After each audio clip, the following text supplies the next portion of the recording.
Nosleep.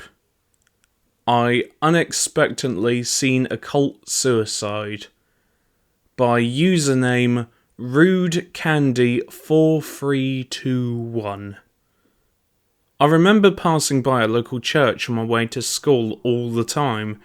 It was either empty or full of people who have come to pray or came by for the food.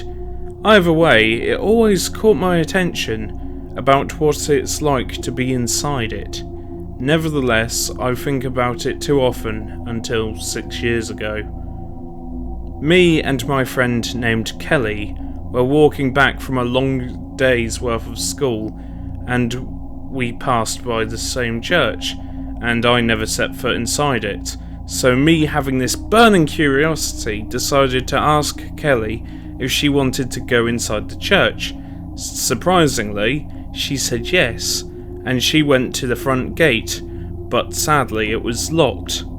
I was disappointed and was about to lose hope, but Kelly found a back entrance to the church, so me being the nosy 14-year-old that I was, I decided to go through the back door with Kelly following behind me.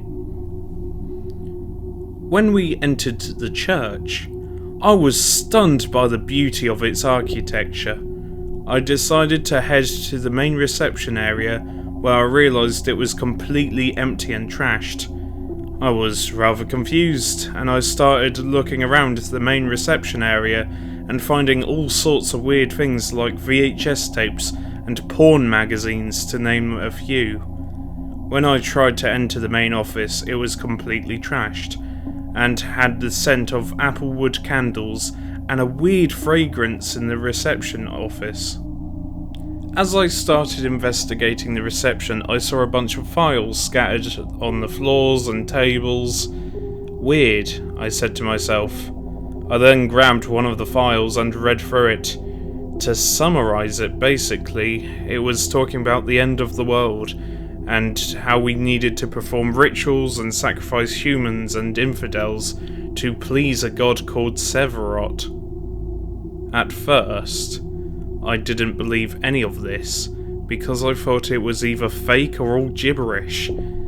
As I was reading more of it, Kelly had come out of nowhere and said, "Hey, what are you doing?" I was startled and nearly had a heart attack. "Jesus, Kelly, you scared the shit out of me," I said in a nervous tone. Yeah, whatever, I found some weird room down the basement." As I heard that, I was immediately curious and intrigued, so I asked, "What did you find in there?" Kelly would shake her head. "I don't know, but it was pretty dark down there and kind of creepy." "Well, before we leave, I want to check out that place," I said. "Alright, but after we check it out, can we just get the fuck out of here before it gets dark?" "Alright then, lead the way," I said to her. As we were making our way back to the basement, I felt a sudden sense of dread and fear.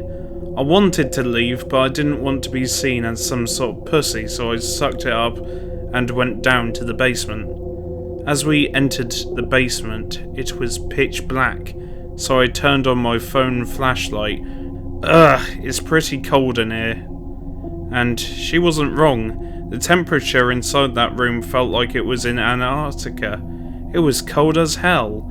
As I point my flashlight, I saw many mechanical tools like saws, drills, chainsaws, and a giant fuck-off machete. As I looked around for a light switch, Kelly would turn on the lights, to our horrible surprise. As the lights turned on, we saw a body on the table, with its chest and ribs ripped open. Its face was peeled off. But what was the most disturbing part was his heart still beating and his lungs were still breathing. The man then spoke to us. He said, "Get out of here. They are coming." Disgusted and disturbed, we took the man's advice and ran out the room and of the basement.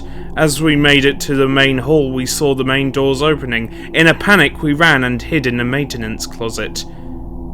I was shaking uncontrollably in fear. The only thing we can see was through the keyhole in the doorknob. We saw 6 people wearing black robes with black hoods and skull masks, and one wearing a scarlet red robe and black markings and carvings on his arms. The man in the red robe was wearing an antler skull over his head. As more people came to the main hall, me and Kelly were scared for our lives. As the final person entered, the ceremony started. They brought out the man who was ripped open. The man in the red robes, the leader, grabbed his knife and said, "Brothers and sisters, age of mankind is coming to an end. We have poisoned this earth that Severos had created for us, our gift for us. The Lord has been angered by their actions." The leader pointed to the man on the table with his knife. The leader slammed the blade into the man's heart, cutting it out and ripping it from his chest cavity. Then he proceeded to eat his still beating heart. As I watched the red-robed man devour the man's heart, I felt sick to my stomach. The man in red would then say, "The end is near. Seviot is not pleased with us. The only way to end this madness is to kill ourselves, and we shall ascend into one being, one personality, and one eternity. We shall ascend with Seviot and restart a new universe, timeline, and a new life with our Lord." The crowd was clapping and crying uncontrollably. Suddenly, I saw several trays of drinks. The hooded men would give out the cups and pour the liquid into the cups for the people to drink. As they filled the last person's cup with cyanide, the leader told his followers to drink the liquid under the name of Saviot. As they all said, "May Saviot be praised," they drink the liquid in one gulp, and before I could even feel a second pass, they all fell like flies, including the leader and his hooded workers. I couldn't believe what I had seen, but I wasted no time and got out the maintenance closet with Kelly following behind me. As we walked through the pile of dead bodies and spilt cups, we left the church and walked outside after what felt like 6 hours. As we took another step, several police cars would pull over and enter the church, and we were taken into a police car to a police station where I was interrogated. After answering some questions, they told me that apparently what I've seen was a cult named the Children of Severiot, and the man in red was the leader, or prophet, and they were responsible for several mass shootings across the United States. 6 years later, I am now 20 years old, and I still get PTSD from what I saw, and I have really bad nightmares about it still. Me and Kelly have decided not to bring it up again in our conversations. By the time that I'm writing this, I have taken some medicine and therapy to help with my PTSD and trauma from that day, but it has not helped me in the slightest bit.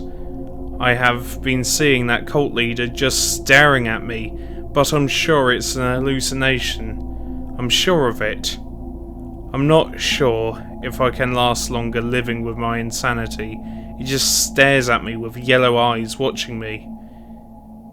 So, this is goodbye for now.